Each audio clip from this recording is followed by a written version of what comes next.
value acceleration methodology is also based in proof, right? If Chris Snider was sitting here, he would say, you could say that you have a best-in-class culture, Chase, but can you prove it? Yeah.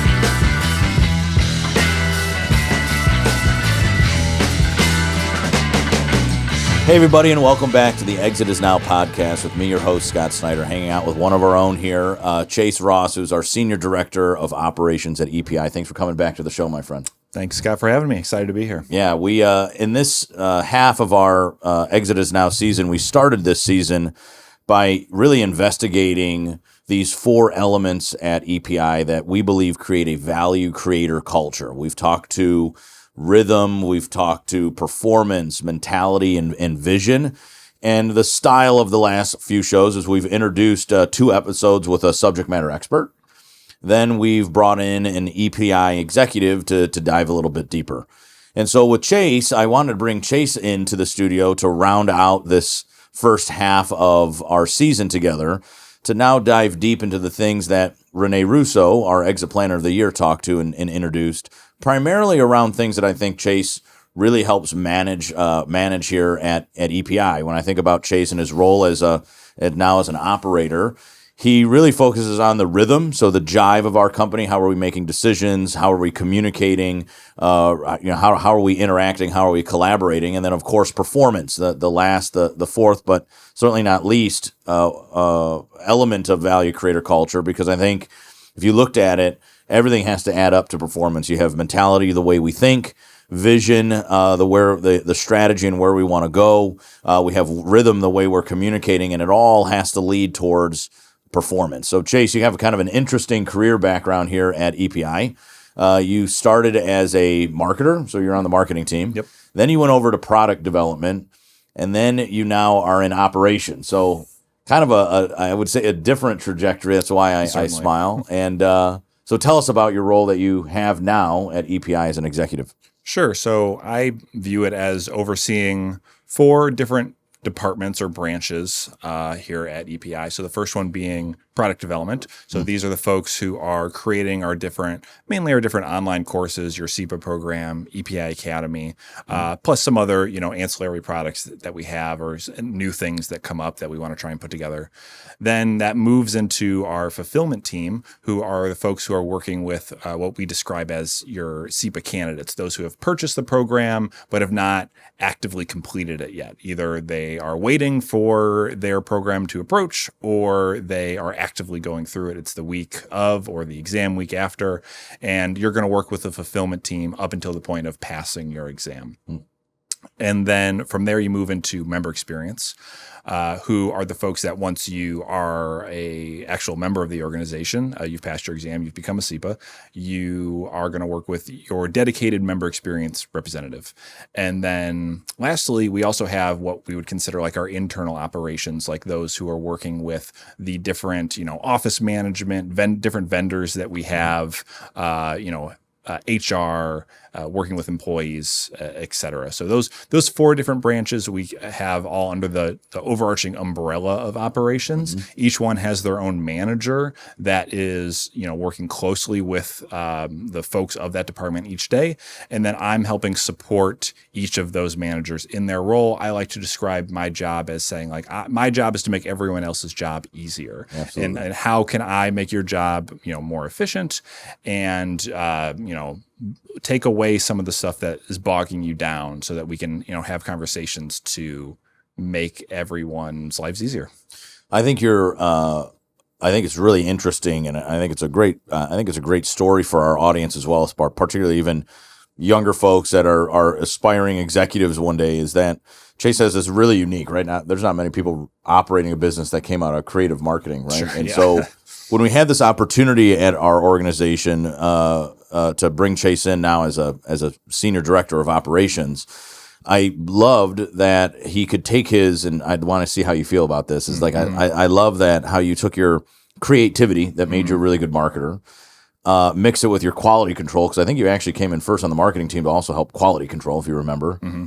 To then take you're a very systematic guy, right? You're a very timeline oriented guy, and so for me, you take all those together, and I could tell you that it's really helped us at EPI just in the first 8 months or so this year. Sure. Well, thank you. Yeah, it's funny. I think when I was, I started here in like late 2019. Right. My title was just marketing coordinator, but I feel like pretty much immediately I kind of got thrust into this like becoming more systems oriented, where we were moving our CRM platform at the time to start using HubSpot. So I kind of took over that project of like getting all the information from our old CRM, transported into the new one, and then getting it set up and getting everyone else taught on how to use it. So I think that really just kind of was a good jumping off point for everything else I've done here at EPI, was that as a starting point of like getting a foundation of that like main system that really has become like the crux of so many things that we do here are within HubSpot. And the other thing that I think has been kind of an interesting evolution for you is that on the marketing side and the product development side, your customers were your typical customers, right? The end user, our certified exit planning advisors and professional advisors that were basically utilizing our advisor development and community-based programs. Now, you mentioned it kind of in your opening, your customers are also your own employees. Totally. The 56 people that work at Exit Planning Institute. So you have a whole nother customer base that's quite a bit different from the end user base, the external, the customer. And so how's that transition been for you? Yeah, I just last week I had a meeting with our member experience team where they basically, aired their grievances to me in a way, not in like a bad way, but in just in a way of like, I mentioned it in the opening about like, this is the stuff that's bogging us down. Like, we need you to help us. We need you to help us with this. And I think that's really what I find like. That's really what I enjoy about the role, is trying to help other members of our team and trying to find ways to just make their lives easier, like I said. And I think that was a really good example of that. And now I have like a laundry list of action items that I can take that are, some of them are small, but if you do all of them, then ultimately they're going to have a lot of time saved to be focused on the stuff that they really want to. I think that's something that made you right for this role, as well as I honestly think like you're a master puzzler. I don't know if you actually puzzle or not, but you love solving problems. Yeah, sure. I would puzzle more. I have cats and they would just lose all the pieces. But yes, I do think that that's one of the things that's made me successful, and in pretty much every role that I've had, even before EPI or leading into this one, is just being someone who is able to, or willing even sometimes, to just be the problem solver. That when you're in a situation where nobody knows the answer, that you are saying, all right, I'll figure. I don't know either, but I'll figure it out. Yeah. I would say it's really been a delight for me, Chase, in 2026 here, because we've really moved into, I think, highest and best use. You've even allowed me to optimize my time and work on the things that I think should be doing, where you're like, Scott, just move away from that, because you should be going to do this. And in fact, you could make things like our company-wide meeting more effective and more efficient. So just a big thank you, I guess. Absolutely.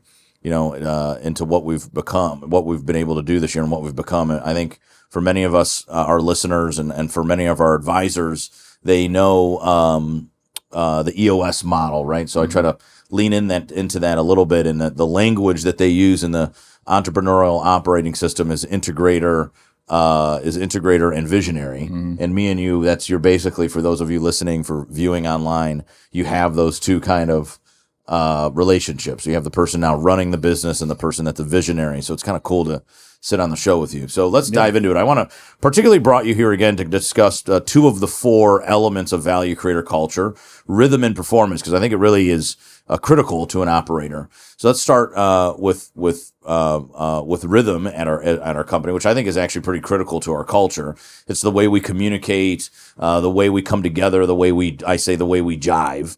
Can you talk to us about how you start the week? We start the week at a company-wide meeting at 10 a.m. I think the biggest transition for me and you, which I used to run that meeting, now our operator runs the meeting. Why do you feel that meeting is important, and now how do you prepare for it? Sure. Yeah. I'll actually, maybe I'll ask you to tee me up first. I'm sure this is a story that you might have told on the podcast in the past, but I've heard you talk about this before. Is you were talking with a business owner one time, and you were asking them like, so when does the whole team meet? So if you just give people a quick recap. Yeah, sure. The recap story is I'm always a little shocked going into businesses that I know, even some of the folks that are friends of mine that own companies. And the story goes is we're at like a chamber kind of meeting, right? And the story goes is that they were talking to us about a part of our rhythm. So a part of our rhythm is this company-wide meeting, 10 a.m. every single Monday. We get everybody aligned. There's metrics, there's big rocks, there's strategic initiatives, there's a little bit of fun that happens and camaraderie that's built. But it just takes an hour of our time, if not less. Chase makes it more efficient than I do. And it's just a time to bring people together. And so I'm sitting in this chamber meeting, and they're like, wow, yeah, you do that every Monday? I'm like, yeah, you don't? And they're like, wow, no. And I'm like, and I was just always shocked. And it's for the listeners, right? I'm like a product of my dad's methodology. It's the way that I was taught how to run a business. I looked at this woman and I said, well, like, how the hell do people know like what to do or where to go or the camaraderie that's built? You just like walk into the office, sit down in your cubicles and walk out. Like, that's definitely not a value creator culture. But yeah, that's the story. Yeah. So yeah, I think that really tees up, I try and keep that in mind, like that I use that mindset when we're doing these meetings. I find that it's, we talk about this all the time, that as the company grows, it becomes increasingly harder and harder for each department to know what every other department is doing. Totally. And so that's, I think, one of the big keys to this Monday morning meeting where we have everybody come together is we're trying to keep everybody informed. We have an ongoing theme of the year internally, at least, on clarity and connection is what we're saying for everybody. Yep. And that's really what we're trying to do here is to say like, okay, hey, product development, they're working on this new thing, but did they talk to sales about it yet? Does sales think they can actually sell it? Like, is it worth their time? Like, these are the types of things that, people need to be keeping in mind and knowing that like, hey, here's an announcement and that everybody is aware of what's going on. Another example could be, on the operations side for the internal team, if we're going to implement a new policy that it's announced here so everybody knows it's not just an email that gets sent out and that gets left in the inbox. And then you can also use it as a way to check in on those new policies, for example, and not to, throw any members of the team under the bus here, but I think this is a good example, is that we recently implemented a new policy that comes down to like when an internal employee is going to send an invoice in to be paid, and trying to formalize that process a little bit more. And so we put out this policy, we announced it to the team. And then I kind of did it as like a test, I sent in an invoice. I was like, okay, are they going to follow the policy? And then they didn't. So it's the first time, it's a new thing. So I'm like, hey guys, this is like this again, like brand new thing here. We're going to check in on this again and make sure that we get this going. But all that to say, this is like, these are the types of conversations that you're having in this Monday morning team meeting is you're reminding people of things that you've already reminded them of 4 times so that it sticks with them. And you're just making sure everybody's aware of what's going on. The other part of your question was, how do I prep for it? Yeah, right. One of the things that I've been doing is throughout the week, as I just am hearing people talk about things or I'm on meetings, as a certain topic comes up, I'm like, oh, that's a great topic for the Monday morning meeting, jot it down, and then I'll have my running list that when Monday morning comes, I'm like, okay, I have my list pretty much already created because it was being created throughout the previous week. But then you're also, some of it comes down to, prepping other people, because sometimes it's not just me. I'll call on other people to talk about, hey, you went to this event, you hosted this webinar, how did it go? And just giving them a heads up and telling them like, hey, here's what I want you to cover. And then we have, our big rocks as well, which I think we'll get into a little bit later. But you have your individual champions of the rocks, and then they're going to give a report out on what they're doing. And so there's a good flow that goes through the meeting. And then we also try and make it a little educational too, is that I would say maybe about like a year or so ago, we decided it would be important that the internal team at EPI understands the value acceleration methodology more than, just knowing what it is, right. even though they're not or going through it at your training. Right. There's, the majority of people at our company are not professional advisors working with business owners. They have their own individual roles in sales, marketing, product development, operations, but that we want all of them to still be aware and educated so that they can have like an educational conversation if the opportunity arises. And we think it can help them in their day-to-day lives too. So what we'll also do is towards the beginning of the meeting is we'll start to take questions from the value acceleration methodology. This could be questions that are on the exam that we asked during SEPA. It could be questions that come in from other people who are going through the program, and just talk about them with the whole team. And then we'll talk through what the answer is, or at least what we believe the answer should be. Sometimes it's a debate, which is why the question came up. But I think that is, in my opinion, I think that's seems to be beneficial for the team, that they're just more educated on what we're doing. Yeah. I would say a key part in listening to Chase answer that question for business owners listening in, we talk a lot on this podcast about decentralizing yourself, right? Pulling the owner out of the business so they can work on their highest and best use. And the problem that I saw even last year as we started to kind of reorganize our executive leadership team and then open up this role in the way that we did and bring you in, is that critical piece there is this. It seems so simple, but I think it's absolutely critical, is throughout the week, Chase is taking notes on things that are pain points or struggles. So let's talk about those at this company-wide meeting, because if these 5 people are having it, maybe these other 5 people are having it as well. It's educational moments to say, look, this is a customer service type question that I think everybody should know, or here's a question from the exam that we can investigate. And I also think it's just an information driver, right? Like, what's this team doing and this team doing? I couldn't agree with you more. I think it's increasingly harder as we've gone from I think when you first started with 11 people at EPI to go from 56 people, how are we making sure that everybody is on the same page? I think that clarity and connection is absolutely critical. But by taking what became increasingly harder for me was that I wasn't involved as much in the day-to-day of the business. So it became increasingly harder to understand what actually the 56 people really needed. And today, given that you live in it with everybody, where I might travel 180 days a year out in the field teaching and speaking, you're just much more at the heart of rhythm than I think you've ever been. Yeah, I think that's a good point. I would say that I though do sometimes say like, oh, people will mention things and I'm like, oh, I didn't know that. But I think that the key is to make people feel empowered to speak up during those meetings and give them the opportunity. We have like a sound off section at the end of the meeting that's like, okay, who wants to speak now? Forever hold your peace. Right. Like here's please. Yeah. Right. And then, please share something that I haven't already covered. Yeah. That's critical. That's coming up. What I like too is that you're always like 2 weeks ahead in your meetings, right? So you're looking not just what's going on this week, but what's next. So you're always looking forward, so that, again, it is a great time. If you have a question, to your point, we're all going to get back into the day-to-day grind of growing a business. Yeah. This is a great time to have a clarity moment. But going back to the components of rhythm, a weekly huddle, company-wide, not just with an individual department of team, but company-wide, 45 minutes to an hour is absolutely critical. So let's jump up.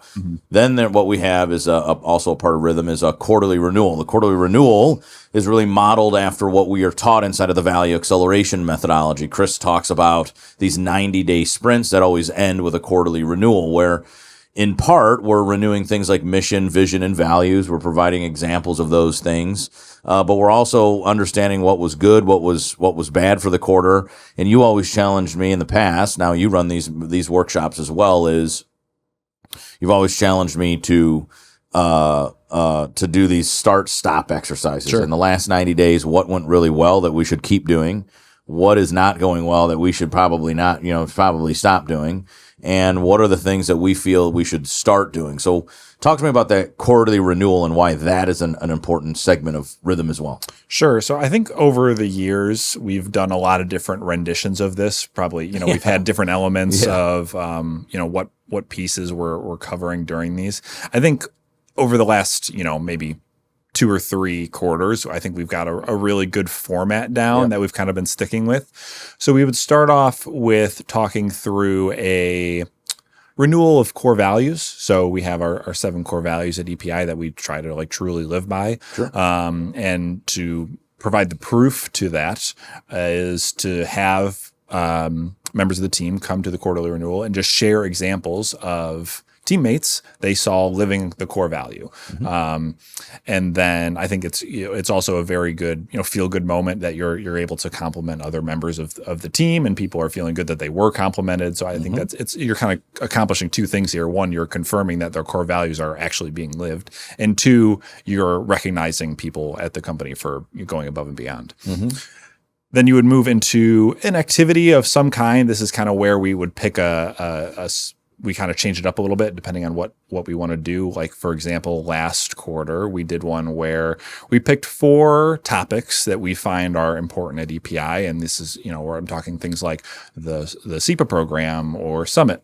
Yeah. And we asked the team to break up into groups. Very important here that the groups are random, don't tell anybody, but they're also kind of not random. Because it's important here that we try and mix it up so that you are with a group of people you don't normally work with. It's not a group of salespeople and a group of marketing people. They're all intertwined. So you're going to work with someone in this group of maybe you're a salesperson and you have 1 marketing person, 1 operations person, 1 member experience person, et cetera.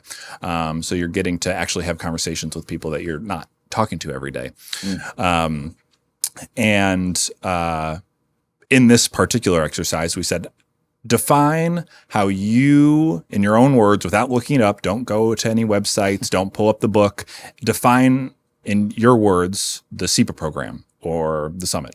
And then let's all get together and see what everybody said. The idea here being that when everybody comes back together, I'm anticipating people have different answers, which then at that point, we have a continued conversation with everybody all together where we try and formalize the definition so that everybody's on the same page to this clarity and connection point where we're actually going to try and work towards everybody should be explaining this in the same way.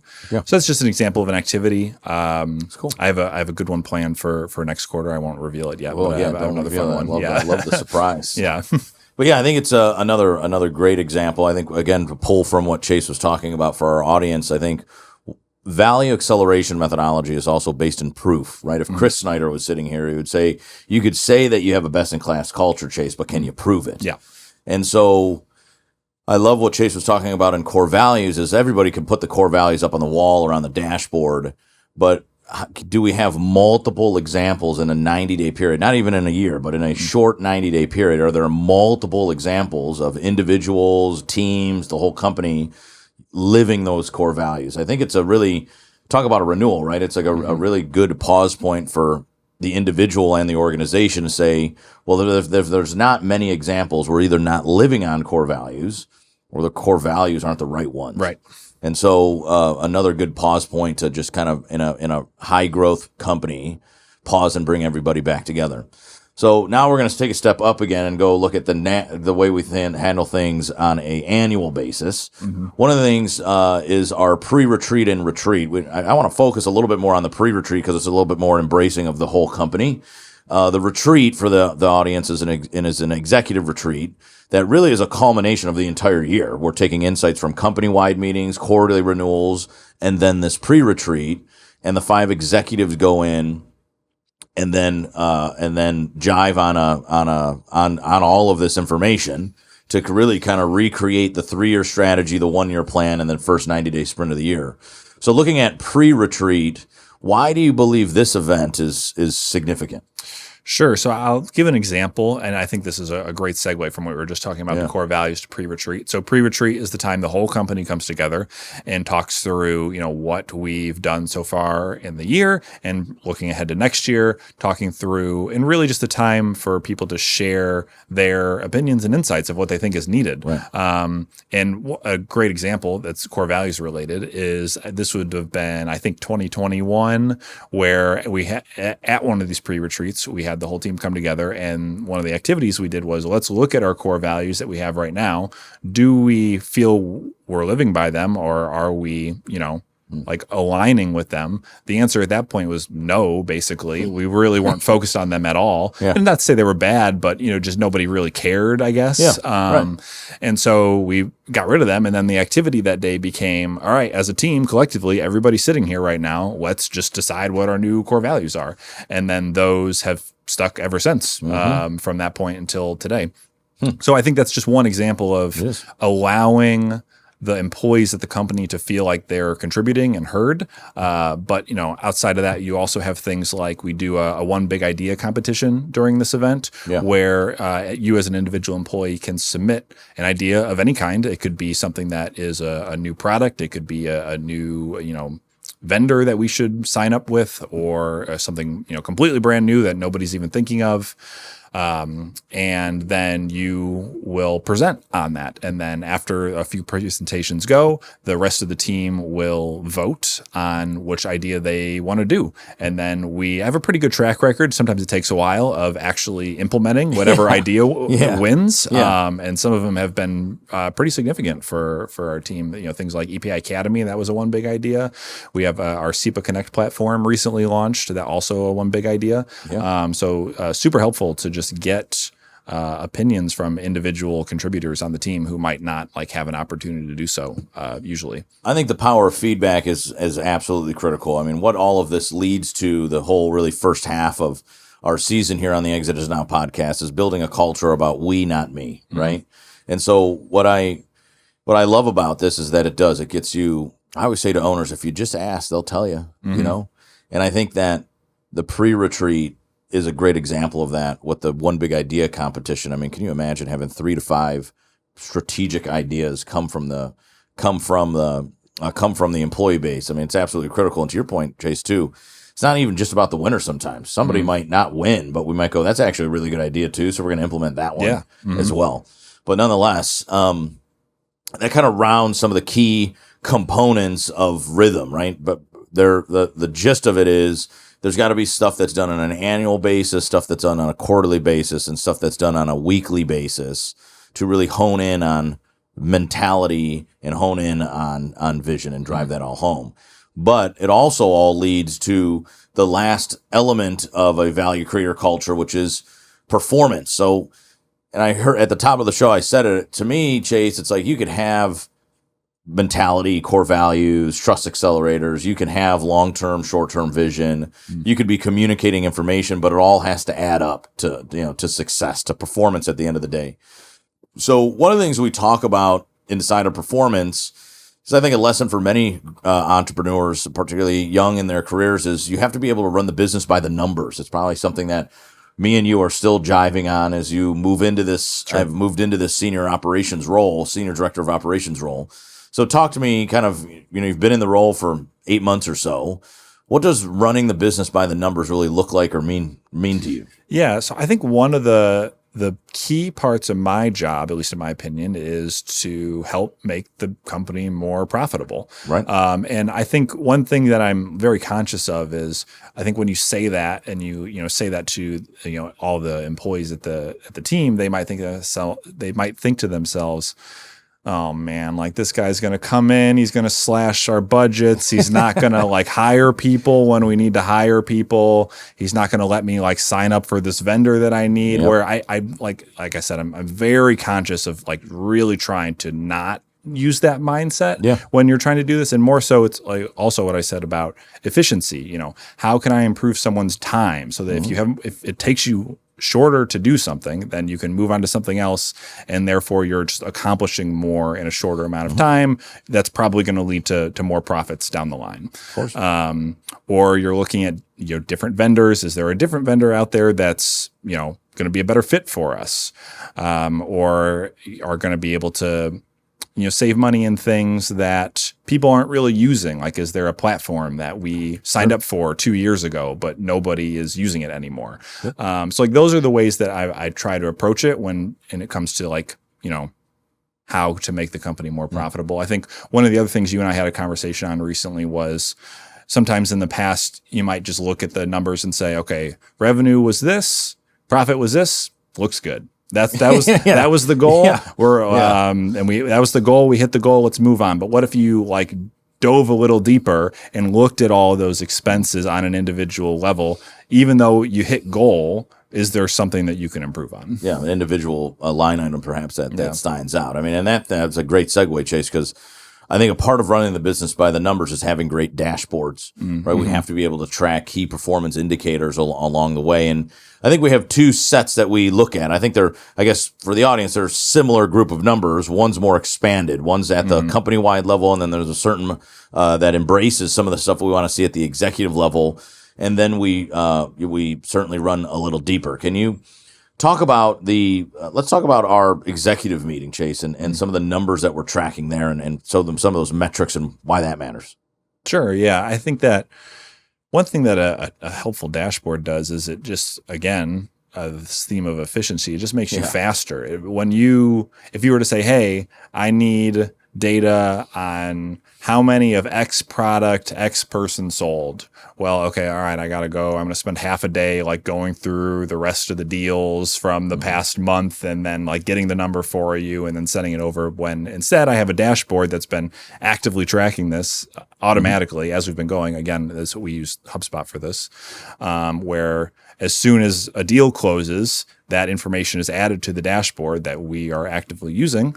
And then we're able to customize how we want to see it based on, each member of the team or a certain period of time.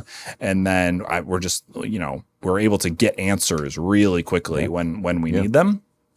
And then, to your point on the dashboard that we use during the executive meeting, you can see trends super easily to say like, all right, everybody, this was the goal, and now for 3 weeks that goal for that metric was not hit. So now we're gonna highlight this and we're gonna talk about it deeper. It just makes things more top of mind, and it allows you to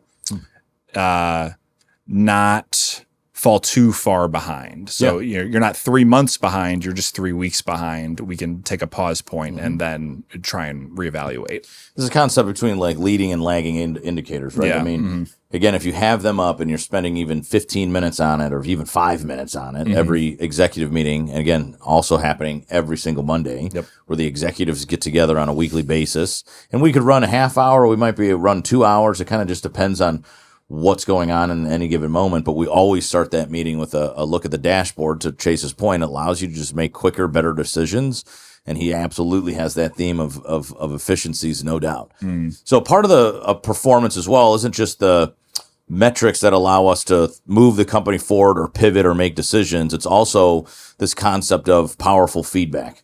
And you produce each year for us a third-party customer satisfaction survey, which I think has really helped shape things like our new member model, things like our exit planning summit. And I thought it was critical when you challenged us not to just do a member survey, but to go outside and have a third party come in and have them survey our customers. Can you talk to how you've leveraged that data and what we're doing at EPI? Yeah, because I think with this third party organization that we worked with, they presented ideas for questions that we maybe didn't think to ask. And then 2, are analyzing the data without bias so that they're able to, present us what their opinion is. And it might be different than how we would have analyzed the data. And I really think it's led to one of the more significant shifts in our company in a long time with the way that we approach. You mentioned the member model, but even a step behind that is how we present as a team with our member experience team in particular. Sure, So, totally. just to provide a little context. So previously, our member experience, we only had account managers. Right. That was their title. There wasn't a member experience. There was just the account management team, and they were in charge of being that member support that people need. If you need to call someone and that's your member rep and you have a question, then that's who you're going to go to. But they also had a sales quota. And so that they were also in charge of being the ones to sell to you as well. And part of the feedback that we got from the third-party survey was that this was conflicting, that, people wanted to talk to someone about something. It could be, hey, I need a referral, or I'm struggling to understand this concept and I just want to have a conversation. Like I'm not in the mood right now to be sold to. And so we've, pivoted that to have two separate teams. So you have your member experience team and you have your account manager team. Obviously you're a business, you're going to have to sell something. That's how you got to keep the lights. That's how you keep the lights on. Yeah. So you have your account managers who, when you are, looking to purchase a product, that's who you talk to. And then you have your member experience team when you just need more general support or advice. Then you have a team that is your go-to. So the flip side of customer feedback is also feedback from your own and employees, right? So similarly, not in a third-party way, but a part of performance is we actually do 2 employee satisfaction surveys each year. One in the summer, basically going on right now, so that we can have like just a pulse moment, and then one at the end of the year. How has that been going for you? Because you're in it right now, and I asked that too, being now that you kind of own that, right? Like your customers, just like you would be third party interviewing your CEPAs and the advisors, now you're interviewing your own. But again, your role is to make them happy, efficient, and to keep them and get them to stay. Yeah, I would say that one thing that is, very nice for me, and I can't take total credit for, is that there was certainly a strong foundation built when I stepped into it. One of the things I've always been super proud of, or not even when I was directly managing it, but impressed by from EPI, is our employee retention rate. Yeah. It's we've had a really strong one over the years since I've been here, over the past 6 years or so. It's it happens, people will leave, but I just think it's our rates have to be higher than your average company for sure. And I think you can see that, again, to point on proof in these employee surveys that we're sending out, that typically they're pretty positive, honestly. And you'll have your certain comments where like, hey, I think you guys could improve in this one particular area, but it's not like everything's terrible. It's overall pretty good. I would recommend some improvements here and there. And then we take that feedback seriously. And then we do read it. We don't just ask and then throw it to the side. we take it to that L10 meeting as the executives and review it as a team, and then decide on what changes we think should be made. Yeah, I always found it in it's like we've always gotten great feedback, right? I think that we spend a very intentional and focused amount of time on making sure people love what they do here at EPI, show up in a positive and impactful place, and enjoy their culture, that they work in a true business that's really built around the collective, the we, not the me function of it. But I do sometimes feel like when it's like how we talk about an exit planning, Chase, how it's like somebody's calling your baby ugly. Sure, like they give you feedback, you're in charge of it, like making people more efficient, people, process, systems, and then like you could be a little bit better here. Sometimes it gets like a little like, oh God, like I can't believe I've been failing them. And it could just be, like one person. You could have majority of people say, hey, this is really good, but then one person says, hey, I'm not happy for XYZ reason, but that like really stands out, and you're like, man, I couldn't get 100%. Yeah, right, exactly. Like you really wanted it. So that leads us to the top of the show, Chase. I want to part by talking to you about what this whole first half of the season has led to for everybody, which is showcasing to our audience of business owners, leaders, and advisors and certified exit planning advisors on what does a value creator culture look like and mean? So in conclusion for the show, Chase, what does that mean to you? And when you look at becoming a value creator, what does that mean? Yeah, I think I would go back to kind of what I was talking about, how we find it important to educate the team on value acceleration, even though they're not actively practicing advisors. They're not going to sell a business. They're not going to, have business owner clients. But what they would do is, if they understand how value is created, they would have that top of mind while they're in their active role in our company. So like they are intentionally trying to grow value at an individual level, even though they're not an owner, and that they're trying to find ways to make their role more valuable. I also think that if you really buy into it, you are actively using this in your everyday life. It's not just in your business. You can create value in a lot of different places. I ran into this somewhat recently. I was just telling you before the show how I sold my house recently, and it sold pretty fast. And I think one of the reasons that happened was that over the last couple of years that I've owned it, I'll do updates to the house. And in the back of my head, I say, oh, this is kind of expensive, but it increases the value of the house. Yeah, exactly. And so there's stuff like that I think just can be applied to your life, even outside the business. So it's kind of twofold. I love that. I always talk about living a more value acceleration centric life. It's Chase's team in our last quarterly renewal. We have a scorecard, right? Or not a scorecard. We have a little bit of a visual dashboard that we like to hang up on our cubicles or put on our walls in our offices that showcases the theme that Chase has, which is clarity and connection, showcases the annual goals, the quarterly goals, the rocks, and so on and so forth, right? A pretty, I think, traditional in form dashboard that we can refer to. But we challenged our folks last quarter to actually fill out their personal dashboard as well. So we took the same scorecard and said, if you overlaid your life on this and said, what are my themes this year? What am I trying to work towards? What are some strategic initiative? What are some key performance indicators for life that I'm looking at, and challenge ourselves there as well. But I agree. I think, looking at a value, what does a value creator mean? I think they're bringing some of the stuff that we traditionally as employees focusing on business, we're actually bringing it into our personal life as well. So I think very well said. Well, Chase, I appreciate you coming on the show again and teaching us about how you run Exit Planning Institute and think through rhythm and performance. So folks, looking forward to the second half of our season together here on the Exit Is Now podcast, where we pivot, moving from our value acceleration or value creation culture and mindset to how are we activating the business owner as advisors? What are the things that we are doing to help us connect better with business owners and move the business owner into the value acceleration methodology? So looking forward to that, and our next episode, July 8th. So please listen, leave a review, share the podcast. Appreciate it, guys. Appreciate it, Chase. Thanks, everybody. Appreciate it.